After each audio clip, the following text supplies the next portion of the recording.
Baik, Shalom dan selamat malam, selamat datang kembali. Saya ucapkan dari Palembang untuk semua para hadirin yang hadir kembali untuk mengikuti pembelajaran Alkitab melalui belajar Alkitab interaktif online ini. Dan pada malam hari ini, Bapak Ibu, saudara-saudara sekalian, serta adik-adik yang tercinta, kita akan kembali belajar bersama dengan hamba Tuhan yang akan diberkati, yaitu Pendeta Dr. J.F. Manulang. Dan topik kita malam ini sangat-sangat menarik dan penting. Mengapa? Karena Alkitab katakan hidup kita hanya 70-80 tahun. Tapi kita akan belajar malam ini bagaimana masa depan dunia diungkapkan melalui hamba Tuhan Pendeta Manulang. Baik, beliau adalah pembicara kita adalah sebagai associate, sekretaris kependetaan di organisasi kita Uni Indonesia Kawasan Barat. Baik, semoga kita akan diberkati, kita akan dikuatkan, kita akan dimeteraikan oleh Roh Kudus. Untuk itu mari kita berikan fokus dan perhatian kita supaya pembelajaran ini boleh menjadi berkat dan dimeteraikan oleh kuasa Roh Kudus, dan akhirnya kita akan menuai masa depan yang gilang gemilang bila mana Tuhan datang. Untuk itu kita akan mulai, kita akan berdoa. Saya akan pimpin doanya.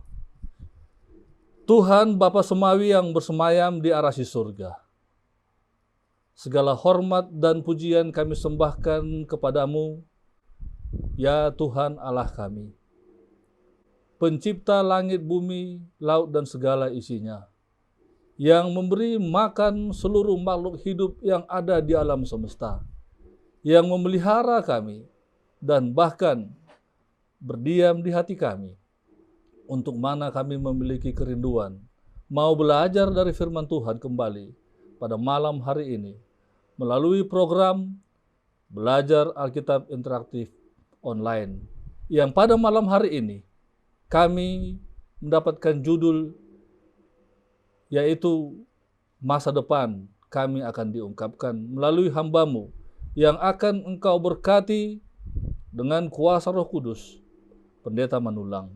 Untuk itu Tuhan, hadirat-Mu menjadi kerinduan kami. Meteraikanlah ya Tuhan, supaya kami boleh memahami bagaimana janji Tuhan melalui firman-Mu, bahwa ada masa depan kami yang Tuhan akan ungkapkan melalui Alkitab yang akan dibawakan oleh hamba-Mu Pendeta Manulang. Terima kasih Bapa, Engkau akan bersama dengan kami, sebab kami mohon semua dalam nama Tuhan Yesus Juru Selamat dan Penebus kami. Amin. Baik, waktu yang indah ini kami berikan kepada hamba Tuhan, Pendeta J.F. Manulang. Silakan Pendeta.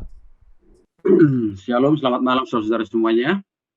Senang sekali malam ini kita akan memulai rangkaian belajar Alkitab interaktif online pada pekan yang kedua dengan judul Masa Depan Dunia Diungkapkan.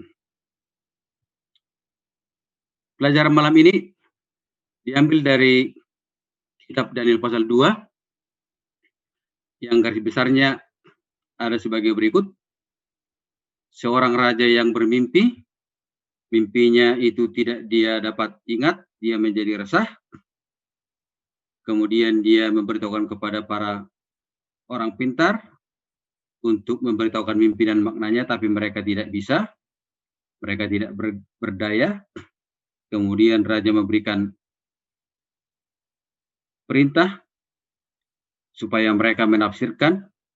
Kalau mereka berhasil akan diberikan hadiah, tetapi kalau tidak berhasil akan mendapat hukuman. Tetapi kemudian Daniel dengan teman-temannya berdoa kepada Tuhan, meminta supaya Tuhan memberikan mimpi itu kepada mereka dan maknanya, dan Tuhan yang sangat baik telah menyingkapkan mimpi itu dan juga memberitahukan maknanya. Dengan demikian Daniel memberitahukan kepada raja, maka Daniel pun memberikan maknanya dan raja pun dapat mengerti. Diharapkan agar bekerja sama dengan Tuhan dalam rencana dunia masa depan. tahun yang kedua pemerintahan Nebukadnezar, bermimpilah Nebukadnezar, karena itu hatinya gelisah dan ia tidak dapat tidur. Lalu raja menyuruh memanggil orang-orang berilmu, ahli jampi, ahli sihir, dan para kasdim untuk menerangkan kepadanya tentang mimpinya itu. Maka datanglah mereka dan berdiri di hadapan raja. Kata raja kepada mereka, aku bermimpi dan hatiku gelisah karena ingin mengetahui mimpi itu. Lalu berkatalah para kasdim itu kepada raja dalam bahasa Aram, ya raja, kekallah hidupmu. Dalam terjemahan lain dikatakan long life the king, ya, panjang umur. Ceritakanlah kepada hamba-hambamu ini mimpi itu, maka kami akan memberitahukan maknanya. Jadi orang-orang pintar, orang-orang cendekiawan ini berkata, beritahukanlah mimpinya, kami akan memberitahukan maknanya. Tetapi raja menjawab mereka, aku telah mengambil keputusan, jika kamu tidak memberitahukan kepadaku mimpi itu dengan maknanya, kamu akan dipenggal-penggal dan rumahmu akan dirobohkan menjadi timbunan puing. Tetapi jika kamu dapat memberitahukan mimpi itu dengan maknanya, kamu akan menerima hadiah, pemberian-pemberian, dan kehormatan yang besar daripadaku. Oleh sebab itu, beritahukanlah kepadaku mimpi itu dengan maknanya. Jadi mereka diancam.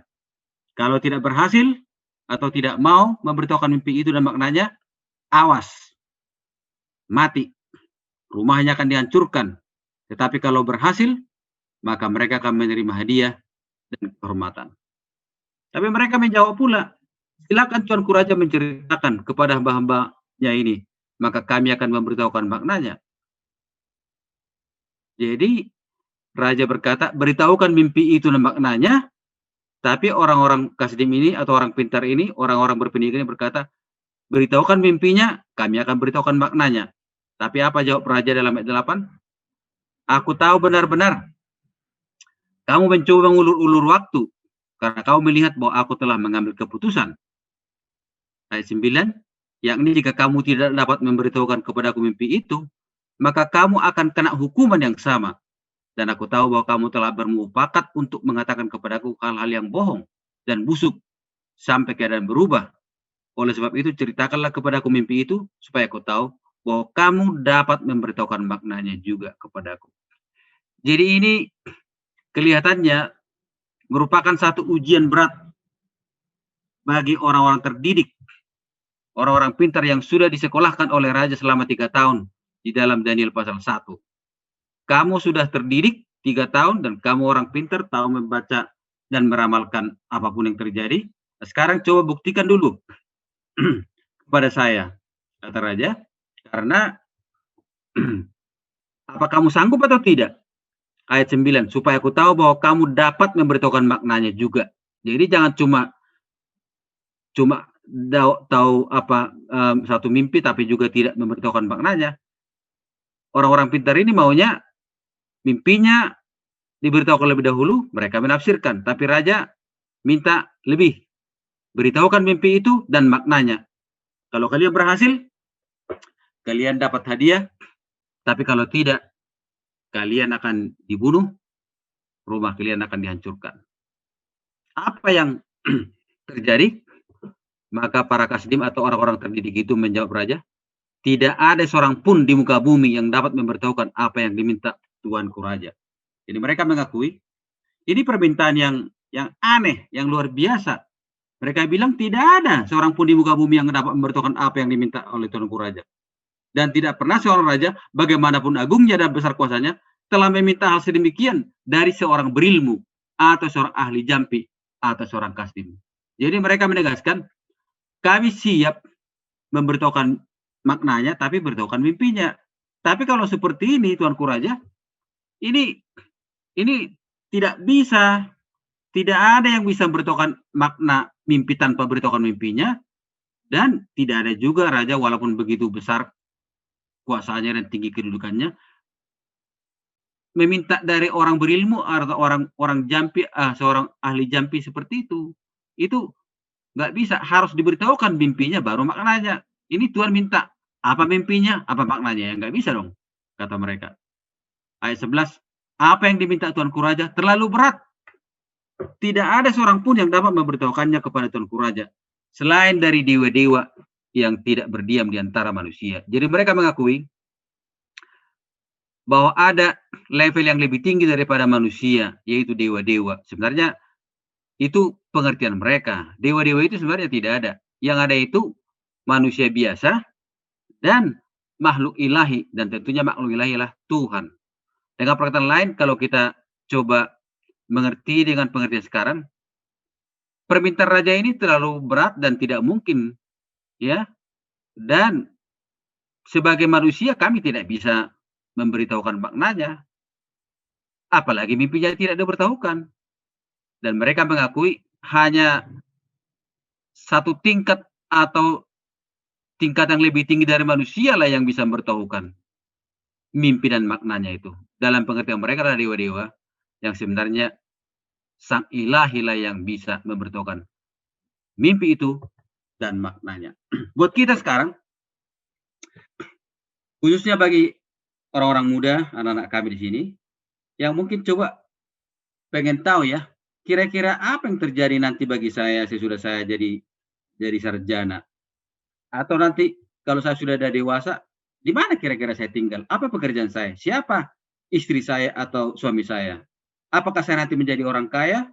Apakah saya akan orang miskin? Apakah nanti saya menjadi orang terkenal? Apakah saya nanti panjang umur? Apakah nanti saya menjadi orang yang sukses? Dan lain sebagainya. Iya, banyak orang-orang yang pengen tahu seperti itu. Tetapi mereka gantinya bertanya kepada Tuhan. Mereka bertanya kepada orang-orang pinter, tanda petik ya, orang-orang ahli nujum, orang-orang yang tahu atau mengaku bisa membaca ramalan-ramalan nasib orang, yang sebenarnya menurut Daniel pasal 2 ini, tak seorang pun yang tahu masa depan. Hanya Tuhan yang tahu. Menurut mereka dewa-dewa, dalam pengertian yang benar, hanya Tuhan yang tahu. Dewa-dewa itu sebenarnya nggak ada. Itu hanya anggapan orang. Kalau orang-orang yang tidak menyembah Tuhan yang hidup, mereka yang meng-create atau menjadikan atau menciptakan Tuhan mereka dengan konsep-konsep seperti itu. Tetapi kalau Tuhan yang benar, Tuhanlah yang menciptakan manusia, bukan manusia yang menciptakan Tuhannya. Jadi mereka jelas gagal. Mereka pintar di mata dunia, tetapi mereka gagal karena mereka tidak bisa memberitahukan mimpi dan tafsirannya. Menurut pengakuan mereka, mereka angkat tangan. Kami angkat tangan, kami tidak sanggup. Sekiranya beritahukan mimpinya, mungkin atau bisa kami tafsirkan. Tapi ini mimpinya tidak tahu, apalagi maknanya. Jadi kami tidak mampu, kami angkat tangan. Itu terlalu berat, tidak ada yang bisa memberikan maknanya selain daripada makhluk ilahi. Jadi jelas di sini mereka mengakui bahwa mereka tidak mampu. Maka raja menjadi sangat geram dan murka karena hal itu. Lalu dititahkannya lah melenyapkan semua orang bijaksana di Babel. Jadi istilah kasdim itu paralel di sini dengan orang kasdim itu adalah orang bijaksana, ahli nujum, ahli sihir, ahli jampi-jampi yang sudah disekolahkan, yang sudah dididik. Itu pengertian orang kasdim ya. Jadi raja sangat geram dan murka dan akan melenyapkan mereka semua karena dia kecewa. Sudah disekolahkan, sudah menghabiskan dana, waktu selama 3 tahun, tetapi baru satu ujian yang beritahukan mimpi saya dan maknanya mereka tidak bisa. Jadi dia sangat kecewa dan segera akan mengeksekusi. Ayat 13. Ketika titah dikeluarkan supaya orang-orang bijaksana dibunuh, maka Daniel dan teman-temannya pun terancam akan dibunuh. Kenapa?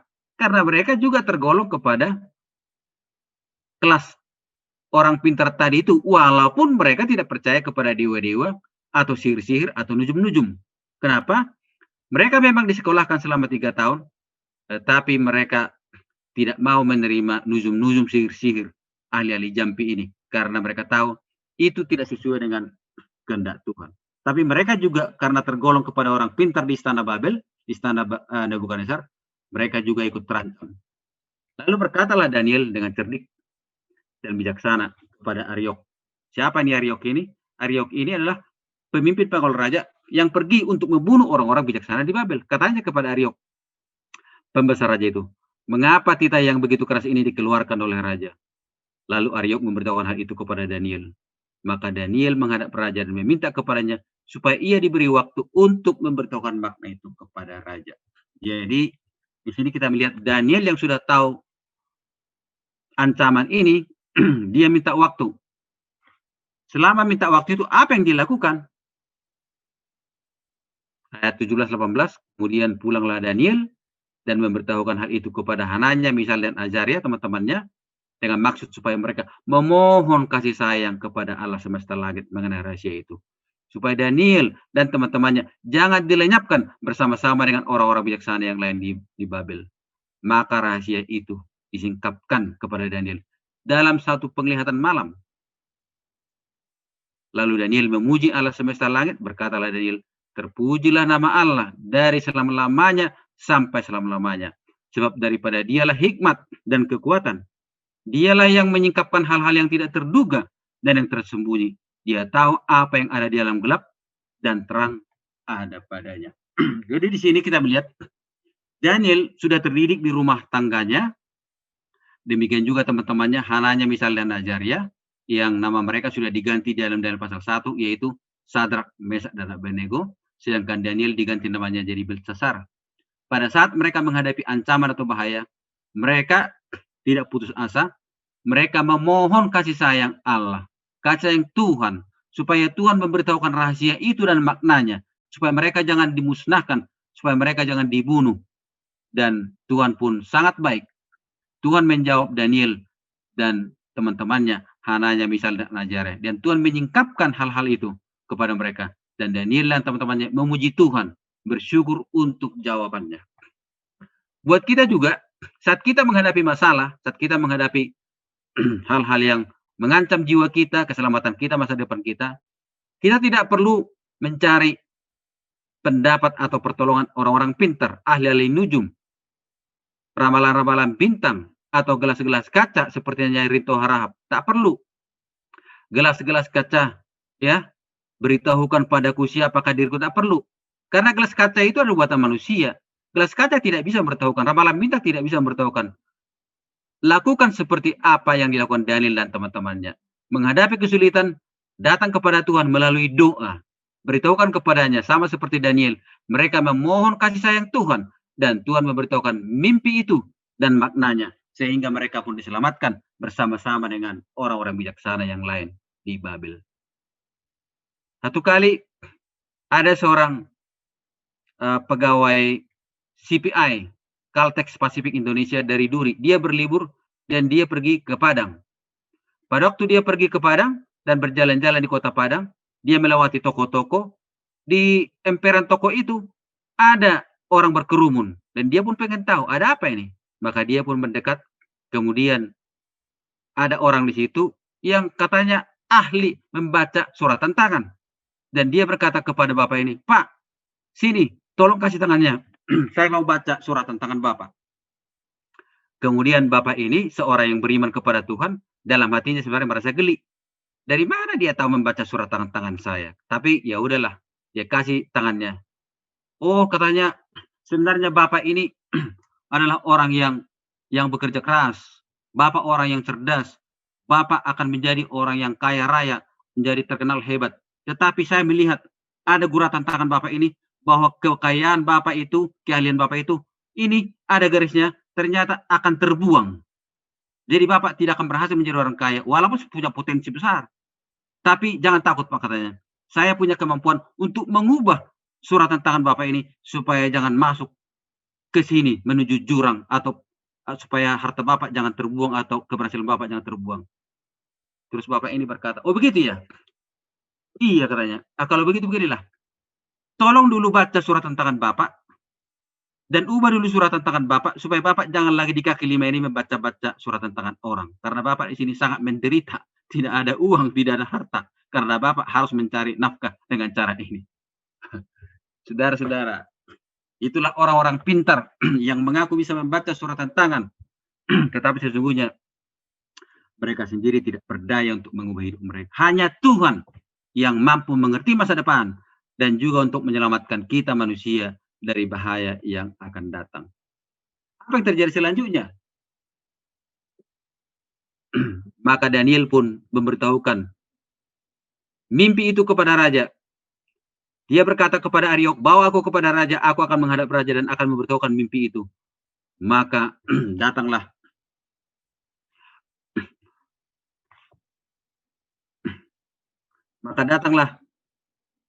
Daniel dan bertanyalah raja kepada Daniel, sanggupkah engkau memberitahukan kepadaku mimpi yang kau lihat itu dengan maknanya? Daniel menjawab, rahasia yang ditanyakan tuanku raja tidak dapat diberitahukan kepada raja oleh orang bijaksana, ahli jampi, orang berilmu, atau ahli nujum. Ini dia, ayat 28. Tetapi di surga. Apa? Tetapi ada di surga. Siapa yang ada? Ada Tuhan, ada Allah yang menyingkapkan rahasia-rahasia. Dialah yang sanggup memberitahukan kepada Tuanku Raja Nebukadnezar apa yang akan terjadi pada hari-hari yang akan datang. Jadi kepada kita juga tidak perlu pergi bertanya kepada siapapun tentang masa depan. Salah-satunya sumber masa depan adalah Tuhan. Jangan sampai kita pergi kepada ahli nujum, ahli sihir, ahli jampi, orang pinter, dukun, orang-orang sakti. Pergilah kepada Tuhan, maka Tuhan akan menyingkapkan rahasia-rahasia. Sebagaimana Tuhan telah menyingkapkan rahasia itu kepada Daniel, dan Daniel memberitahukan kepada Raja Nebukadnezar, hal yang sama juga akan disingkapkannya kepada kita, jikalau kita bertanya kepadanya. Dan jawaban-jawaban semuanya itu ada di dalam firman-Nya, Alkitab yang tertulis dari kitab Kejadian pasal 1 sampai Wahyu pasal 22. Semua tentang rahasia masa depan ada di dalamnya. Tidak perlu bertanya kepada orang pintar. Tidak perlu bertanya kepada orang bijaksana, ahli jampi, orang berilmu, ahli nujum. Tak perlu bertanya kepada rumput yang bergoyang seperti nyanyiannya Ebit G.A.D. Atau juga bertanya kepada gelas-gelas kaca seperti yang Jarinto harap. Hanya Tuhan yang mampu memberitahukan masa depan. Dan itu semua telah diberitahukannya di dalam firman-Nya. Inilah jawaban Daniel kepada Raja Nebukadnezar. Sedang Tuanku ada di tempat tidur, ya Tuanku Raja, timbul pada Tuanku pikiran-pikiran tentang apa yang akan terjadi di kemudian hari. Dan dia, maksudnya Tuhan, menyingkapkan rahasia-rahasia, telah memberitahukan kepada Tuanku apa yang akan terjadi. Jadi kepada kita, kalau ada di antara kita yang pengen tahu masa depan, sama seperti Nebukadnezar, maka Tuhan akan menyingkapkannya kepada kita melalui sabdanya, melalui firman-Nya, melalui teks Alkitab. Ayat 30, adapun Tuanku kepadaku, adapun aku kepadaku telah disingkapkan rahasia itu, bukan karena hikmat yang mungkin ada padaku, melebihi hikmat semua orang yang hidup, tetapi supaya maknanya diberitahukan kepada Tuanku Raja, dan supaya Tuanku mengenal pikiran-pikiran Tuanku. Jadi Daniel di sini, walaupun sudah tahu mimpi itu dan maknanya, dia tidak mengambil kredit pada dirinya. Dia bilang, sebenarnya saya sama saja dengan orang lain. Bukan oleh karena saya lebih hebat, bukan karena saya lebih pintar, tetapi Tuhan yang menyingkapkannya supaya Tuanku Raja juga mengenal pikiran-pikiran Tuanku. Ayat 31, ya Raja, Tuanku melihat satu penglihatan, yakni sebuah patung yang amat besar. Patung ini tinggi, berkilau-kilauan luar biasa, tegak di hadapan Tuanku, dan tampak mendahsyatkan. Adapun patung itu kepalanya dari emas tua, dada dan lengannya daripada perak, perut dan pinggangnya daripada tembaga, sedang pahanya dari besi, dengan kakinya sebagian dari besi, dan sebagian lagi dari tanah liat.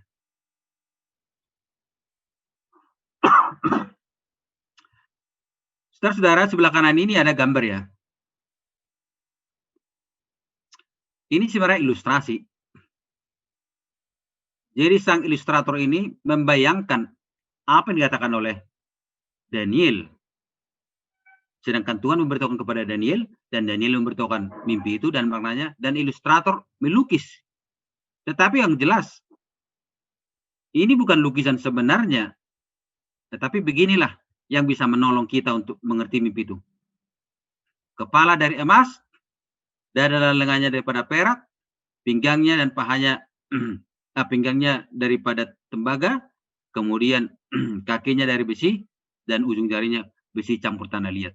Inilah yang dilihat oleh raja itu. Kemudian apa terjadi? Sementara Tuanku melihatnya, terungkit lepas sebuah batu tanpa perbuatan tangan manusia, lalu menimpa patung itu tepat pada kakinya yang dari besi dan tanah liat itu, sehingga remuk Maka dengan sekaligus diremukkannya juga besi, tanah liat, tembaga, perak, dan emas itu, dan semuanya menjadi seperti sekam di tempat pengirikan pada musim panas. Lalu angin menghembuskannya, sehingga tidak ada bekas-bekasnya yang ditemukan. Tetapi batu yang menimpa patung itu menjadi gunung besar yang memenuhi seluruh bumi.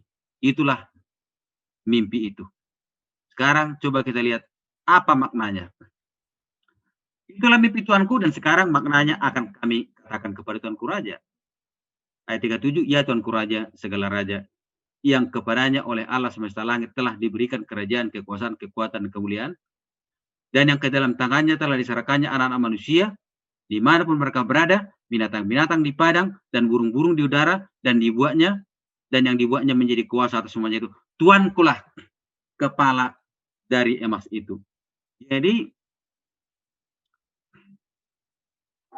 dikatakan kepada Nebukadnezar, Tuankulah kepala yang dari emas itu. Yang dimaksud dengan Tuanku bukan person atau pribadinya Nebukadnezar, tetapi kerajaannya. Karena raja-raja dari kerajaan Babel bukan hanya Nebukadnezar, akan ada raja-raja sesudah dia. Ya, dari mana kita tahu bahwa kepala ini bukan personnya tapi kerajaannya? Coba kita lihat ayat yang berikut. Itulah mimpi Tuanku, dan sekarang maknanya dikatakan. Dan oke, kita lanjut kepada yang berikut. Tetapi sesudah Tuanku akan muncul satu kerajaan lain yang kurang besar dari kerajaan Tuanku. Jadi kerajaan Nebukadnezar, kemudian kerajaan lain yang kurang besar, kemudian satu kerajaan lagi, kerajaan ketiga, kemudian satu kerajaan lagi yang keempat, yang keras seperti besi, tepat seperti besi, meremukkan dan menghancurkan segala sesuatu. Dan seperti besi menghancur lulukan, maka kerajaan ini akan meremukkan dan menghancur lulukan semua. Jadi kita lihat sini, sementara Daniel berkata Tuanku, tetapi kata Tuanku di sini sebenarnya paralel dengan kerajaan Tuanku. Sesudah kerajaan Tuanku akan muncul satu kerajaan lain yang kurang besar.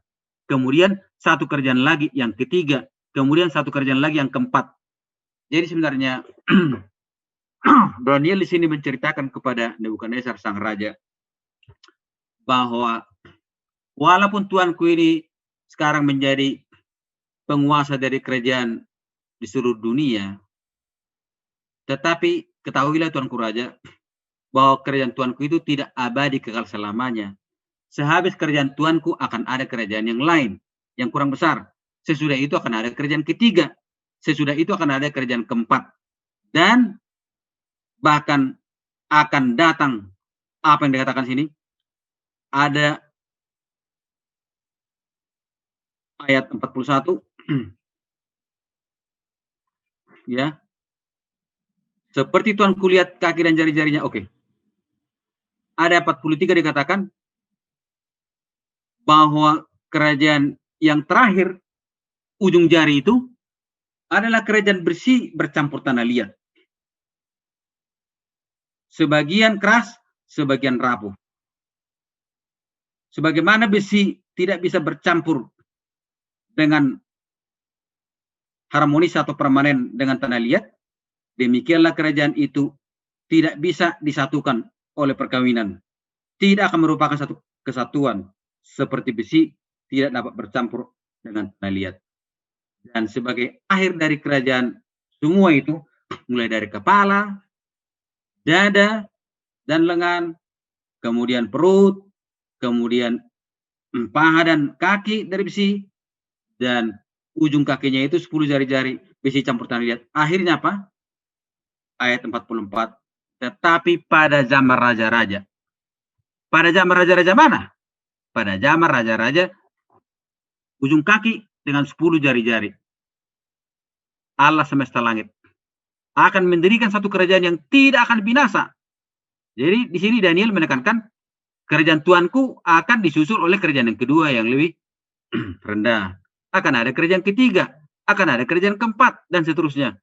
Tetapi pada zaman raja-raja, akhir dari penglihatan patung itu, Raja semesta alam, akan mendirikan suatu kerajaan yang tidak akan binasa selama-lamanya. Dengan kata lain, semua kerajaan yang digambarkan oleh patung itu akan binasa, tetapi kerajaan yang terakhir tidak akan binasa selama-lamanya, dan kekuasaan tidak akan beralih kepada bangsa lain. Kerajaan itu akan meremukkan segala kerajaan dan akan menghabisinya, tetapi kerajaan itu sendiri akan tetap untuk selama-lamanya. Inilah kerajaan yang kekal. Kerajaan mana itu? Yaitu kerajaan yang didirikan oleh Allah semesta langit, Allah semesta alam.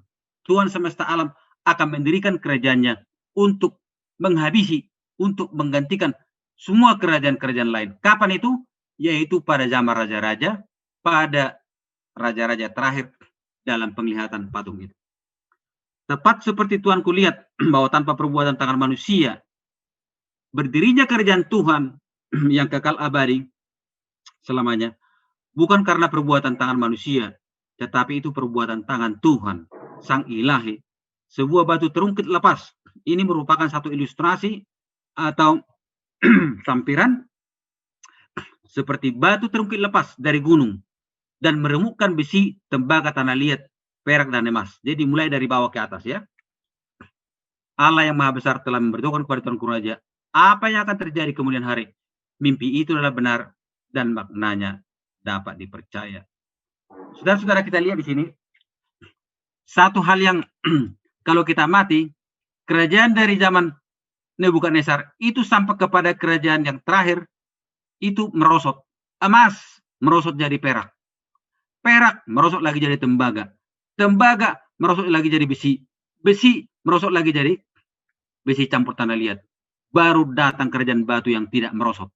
Dan kerajaan batu di dalam konsep Alkitab adalah kerajaan gunung batu, yaitu gunung Allah, gunung Tuhan, yaitu kerajaannya yang kekal selama-lamanya. Batu yang terungkit lepas ini bukan denominasi atau sekte, atau seperti ada kelompok tertentu berkata, itulah kami katanya, kami akan menghancurkan semua kerajaan dunia ini. Itu tidak benar. Yang benar kerajaan Tuhan. Dia yang menjadikan, dan kerajaan Tuhan itu adalah kerajaan kekal. Bukan sekte, bukan satu denominasi atau siapapun, tetapi kerajaan Tuhan. Dan kerajaan Tuhan itu akan didirikan pada saat kedatangannya yang kedua kali untuk menghancurkan, dan kedatangan yang ketiga kali untuk meneguhkan kerajaan itu. Apa maknanya dari penglihatan itu? Di dalam Daniel pasal 2, Tuhan tidak memberitahukan makna penglihatan itu kepada Daniel. Dan Daniel juga tidak memberitahukan makna dari penglihatan itu kepada Raja Nebukadnezar. Yang diberitahukan hanya bahwa kerajaan pertama, yaitu kepala dari emas, adalah Babel. Sedangkan kerajaan kedua, ketiga, keempat, dan terakhir itu tidak diberitahukan. Dari mana penafsiran kerajaan kedua adalah Persia, Yunani, Roma, dan kerajaan Eropa modern yang terbagi-bagi. Ini diperoleh dari sejarah bahwa kerajaan Babel dihancurkan oleh Media Persia, dan kerajaan Media Persia dihancurkan oleh kerajaan Yunani, dan kerajaan Yunani dihancurkan oleh kerajaan Roma, dan kerajaan Roma terbagi-bagi. Dan kita sekarang sedang hidup pada zaman modern, ya, Eropa modern. Walaupun dalam nubuatan ini belum ada Amerika Serikat dan Australia. Tetapi kalau kita lihat paralel penglihatan Daniel pasal 2 ini dengan Daniel pasal 7.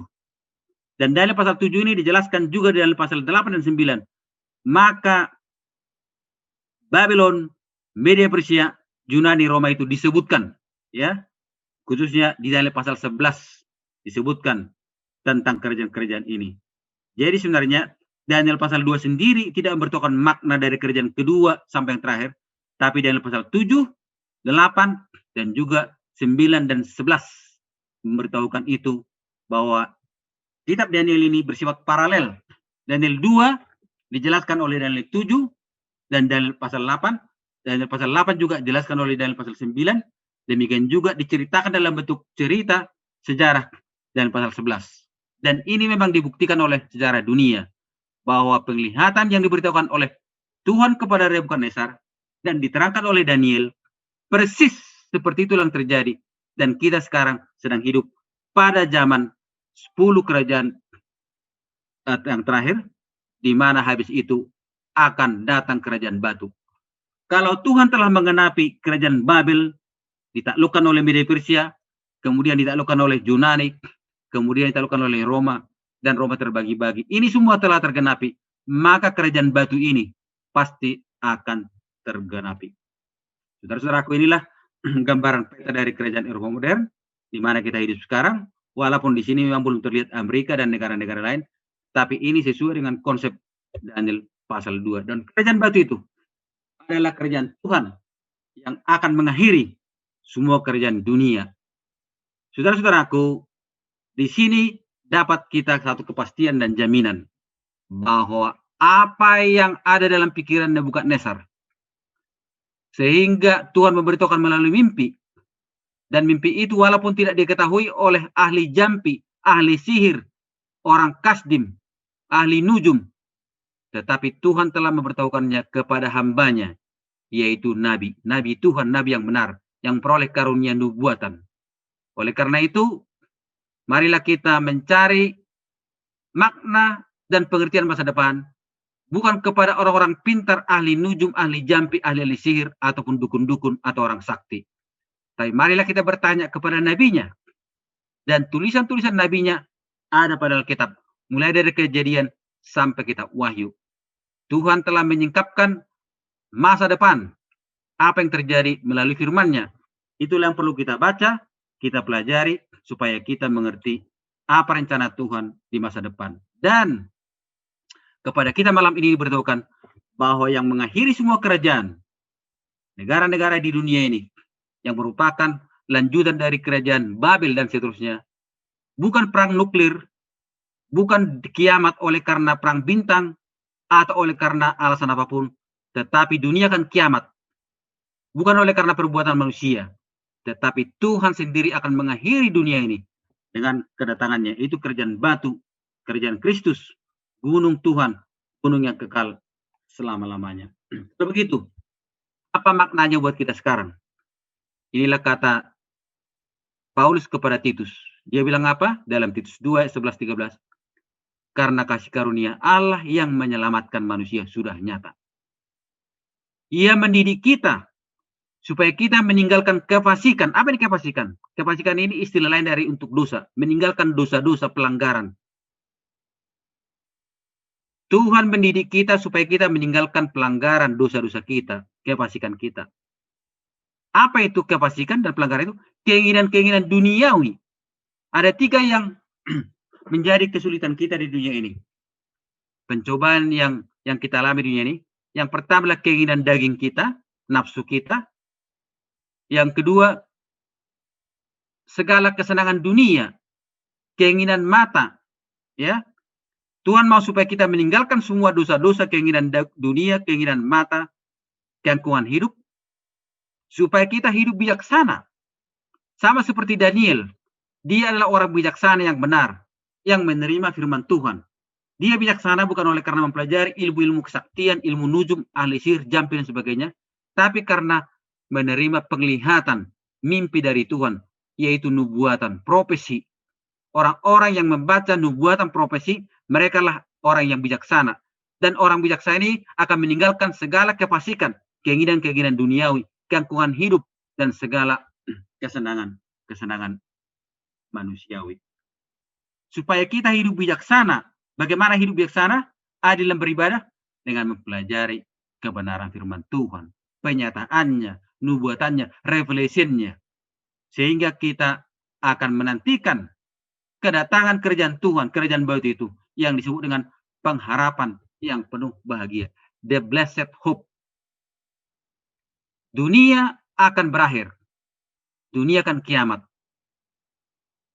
Tetapi akan terbagi 2 manusia menghadapi dunia kiamat. 1 akan kiamat bersama dunia oleh karena tidak mau meninggalkan kefasikan dan keinginan dunia. Tetapi 1 akan menjadi warga negara kerajaan surga.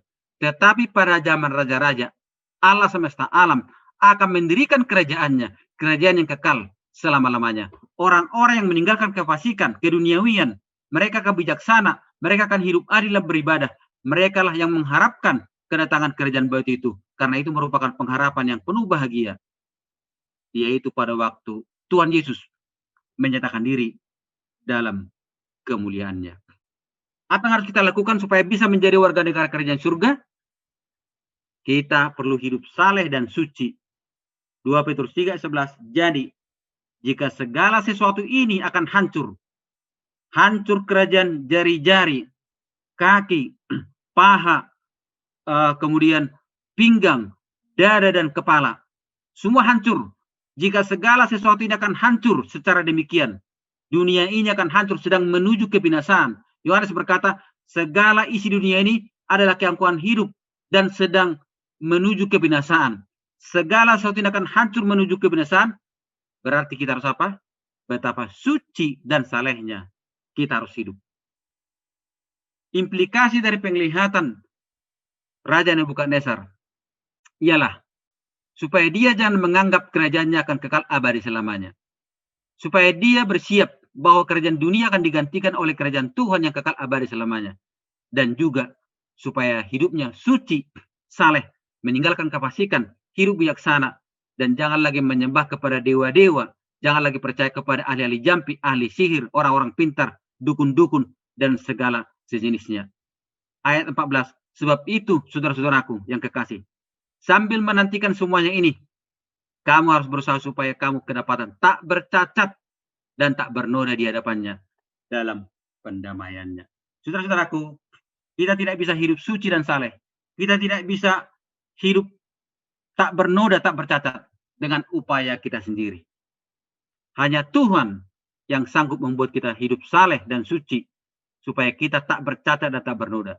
Sebagaimana mimpi itu tidak bisa diketahui ahli-ahli nujum, orang-orang pintar, ahli-ahli sihir, dukun-dukun. Apalagi maknanya. Demikian juga hidup kita tidak akan bisa menjadi orang saleh, orang suci, tak bernoda, tak bercacat. Kalau kita hanya mengandalkan kemampuan orang-orang pintar. Hanya Tuhan yang sanggup menyingkapkan mimpi itu dan maknanya. Hanya Tuhan juga yang sanggup membuat kita hidup suci, saleh, tak bernoda dan tak bercacat di hadapannya. Supaya kita siap menanti kedatangan Tuhan yang kedua kali. Kiranya Tuhan menolong kita agar kita mau menyerahkan diri kepadanya. Sama seperti Daniel dan teman-temannya. Mereka bertanya kepada Tuhan. Mereka berdoa kepada Tuhan. Dan Tuhan pun menyingkapkan mimpi itu dan maknanya. Dan mari kita datang kepada Tuhan. Mohon hikmatnya, pengertiannya. Agar kepada kita disingkapkan kebenarannya. Dan kita pun dapat bersedia menjadi warga negara kerajaan surga. Tuhan Yesus memberkati kita. Haleluya. Amin. Haleluya. Terpujilah nama Tuhan, menginspirasi hambanya dan memberkati hambanya Pendeta Manulang. Dan kiranya Roh Kudus akan memeteraikan pelajaran-pelajaran ini bagi kita semua yang hadir. Dan itu sebabnya, mari kita ajak teman kita, keluarga kita, saudara kita, agar mereka juga bukan hanya belajar, tetapi mereka akan dikuatkan, akan diteguhkan iman mereka. Karena mengapa kita menjadi orang Kristen? Mengapa kita menjadi pengikut Kristus? Karena ada cita-cita, ada pengharapan kita, yaitu hidup selama-lamanya bersama dengan Tuhan. Untuk itu, lebih baik kita tidak hadir malam ini daripada besok kita tidak hadir. Karena besok kita akan belajar lebih seru lagi, ya, yaitu dengan topik cara kedatangan Yesus yang kedua kali. Kita sebagai orang Kristen tahu bahwa Yesus lahir, Allah menjelma menjadi manusia, dia hidup, ya, dia mati untuk menebus saudara dan saya, kemudian dia bangkit, dia terangkat ke sorga dan akan datang. Untuk itu, besok mari kita akan hadir kembali. Bahkan salah satu penipuan terbesar yang akan dibuat oleh setan nanti adalah meniru cara kedatangan Yesus. Nah, itu sebabnya besok pastikan kita hadir dan bahkan kita ajak teman-teman kita yang lain, sehingga mereka juga akan diberkati dengan firman Tuhan. Terima kasih Pendeta Manulang. Biarlah kiranya pendeta akan sehat dan diberkati untuk dapat melanjutkan pembelajaran kita pada besok hari. Bila mana ada pertanyaan-pertanyaan, boleh dikirimkan ke nomor yang sudah tertera di link agar besok boleh dijawab sebelum kita memulai pembelajaran. Jadi, kami mohon maaf bila mana ada kekurangan. Biarlah kiranya Tuhan memberkati kita di sepanjang sisa malam hari ini dan bertemu besok. Dan demikianlah rangkaian acara kita. Tuhan kiranya memberkati. Sampai ketemu besok malam kembali. Shalom, Tuhan memberkati.